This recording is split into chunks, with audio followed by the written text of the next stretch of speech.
Oh, pararara, ladies and gentlemen, you don hear wetin happen again. Wọ́n ní ìkan gbé ìkan gbà. This one no be Arabambi pẹ̀lú Kasime. This one na Malami o. As dem dey release am like this, another person don pick am up.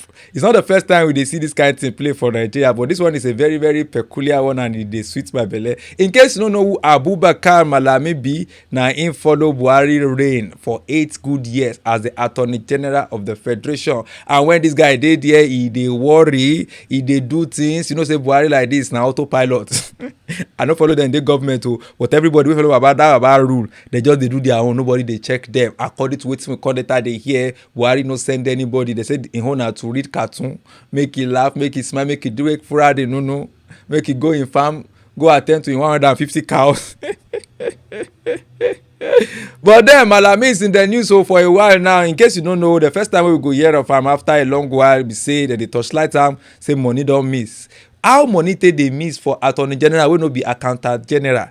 How money take reach in hand? I no know. Ashe olegba. All the money wey dem dey collect from Abacha loot and this one and that one. Ashe buda Abubakar.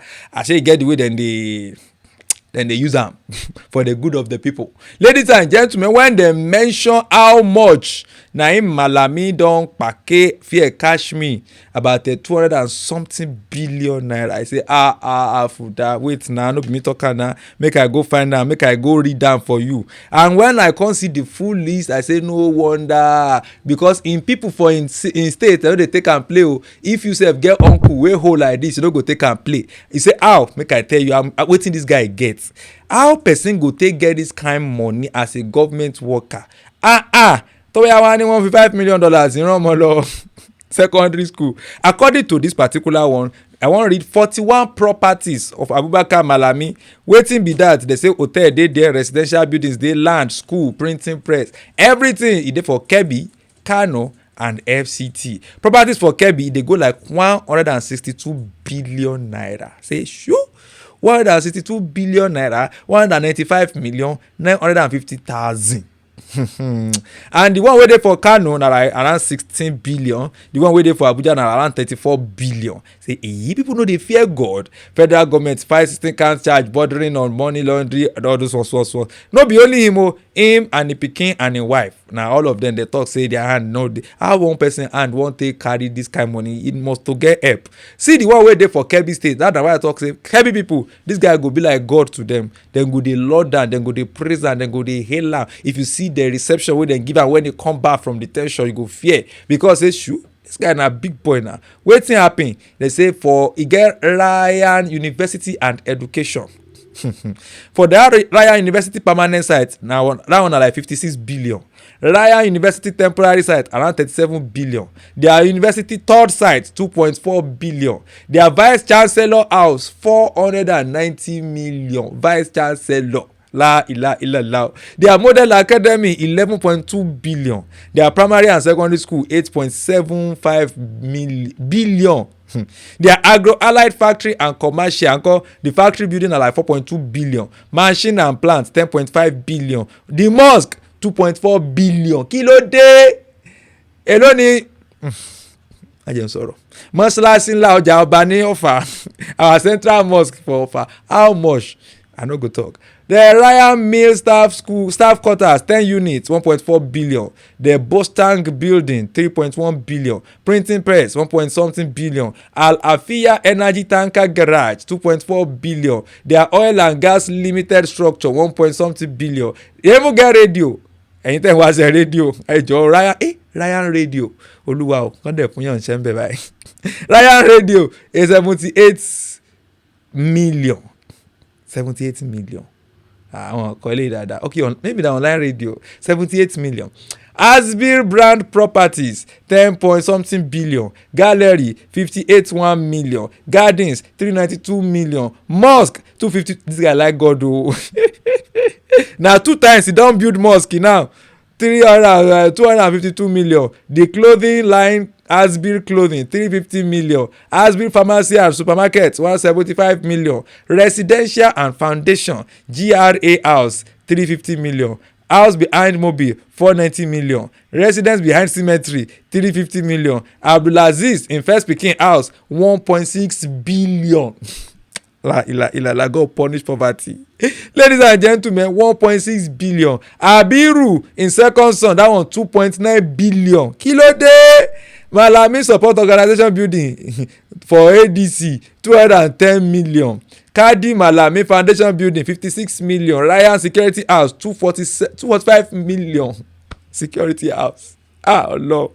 245 million. Uncompleted 3-story building 665 million. May we come go to Kano.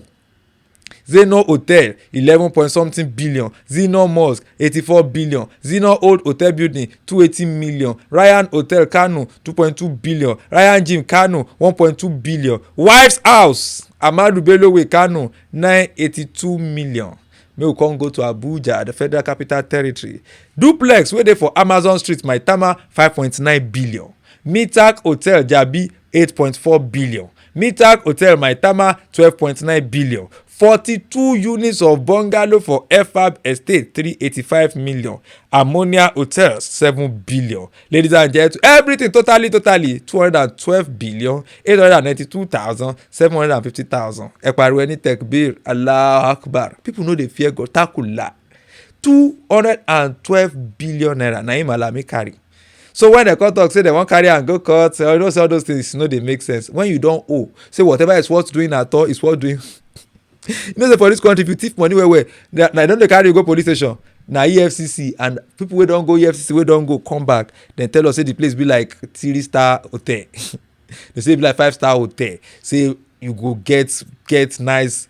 They say that place sweet o, I no go and I no go, but àwọn tó lọ tó dé àwọn ló ròyìn say EFCC custody sweet die. Na there Malami go. Wetin come happen gangan wey make me come dey bring the matter today. They don carry am go this thing, they arrest him wife and him pikin, they put them for Kuje prison, then detain them for there, set bail condition for them. They say the bail condition e high, e low, abalo. They don meet the bail condition. Former Attorney General of the Federation and Minister of Justice Abubakar Malami SAN was on Monday taken into custody by security operatives shortly after his release from the Kuje Correctional Center. Operatives of the DSS then pick him up immediately after he comot from the facility. EFCC ní pé àwọn kọ́ o, say no be dem carry am o. Officials of the Nigerian Correctional Service confirm say Malami was released after meeting in bail condition. You know that kind of thing pé hello ẹ máa bọ̀ àti fẹ́ filẹ̀ ó ti fẹ́ jáde ẹ máa dóde ta ó ti fẹ́ jáde àwọn ló mú páàsì ẹ̀ lẹ̀. He has been released. He perfected his bail conditions and was released this afternoon. One official said. Another added he joined the DSS in their vehicle after his release. A video wey we see, if you see the way the guy dey bounce, the way they go, the day wey go court, e get one agbada wey he wear, la ilaha illallah.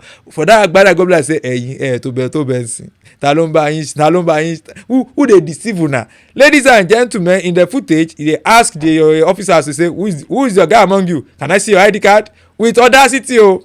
Efforts to obtain comments from the DSS Deputy Director of Public Relations Favour Dozie were unsuccessful. EFCC Dr. Pesedele Oyewale say we didn't pick him up after he was released. Lower DSS. Malami's release followed the granting of bail of January 7 by Justice Emeka Nwite of the Federal High Court Abuja, then grant him to him in wife and in pikin the sum of 500 million naira each, 1.5 billion, 212 billion. Ṣé rí pé kí ni ìpéjọ lè lọ? No, you do the calculation. You thief 212 billion, then grant you bail. Not be say they don't forgive the matter. They make sure they go 1.5 billion. Each defendant was required to produce 2 sureties with verifiable landed properties within Asokoro, Maitama, or Gwarimpa, deposit property documents with the court, and submit affidavit of means. They were also ordered to surrender their international passport and made them travel abroad without saying they collect permission. Malami, his wife Wasabe, and him pikin, they say them day for Kuje following their arraignment by the EFCC on December 29 on a 16 counts bordering on money laundering involving about 8.7 billion naira. The EFCC alleged that the defendants used multiple corporate entities' bank accounts and high-value real estate transactions to conceal proceeds of unlawful activities. Matter yẹn gùn gan, but the koko of the matter be say as they release am, then they pick am. but all this speaking e no make any sense. My brother, if you get property worth 212 billion, if dem dey pick you na laugh you go dey laugh, because the person wey go at ten d to you for the custody, when you know say you worth that kind money, esa kill fesa because the person go dey look and say if you comot for here na Nigeria we dey na, you say if you comot na make you become governor for Kebbi tomorrow, na all of us go dey here, nothing wey we go do, we go just shout. No, in the way they talk say thief money, nothing go happen. This country, I'm not advising you to do bad, but you see, somebody say don't do shit, but if you must do, make it tight. That is to say no thief. But if peradventure for whatever reason thief dey enter your mind, my brother, thief well o. No thief the one wey be say if dem catch you, police ordinary corporal go dey slap you. Thief the one wey be say if dem wan catch you na commissioner of police dem go send come, abi make dem Interpol come. You see the way dem catch hush puppy you see the kind operation wey dem take. I know say make you do bad o, my brother, but if for whatever reason e enter your mind, do it well o, do it well o. Whatever is worth doing at all is worth doing well. Malami, e don dey DSS custody. As I dey talk to you now, maybe the way they play PS5 abi the way they play Ludo with the DSS oga. How you wan take do your case now? Say no be una dey disturb me. This country is sweet o, and na only God go fit help us. So Malami don dey DSS custody, but then kò ní mí ní kọ́lọ́ ṣàánú wa. Thank you.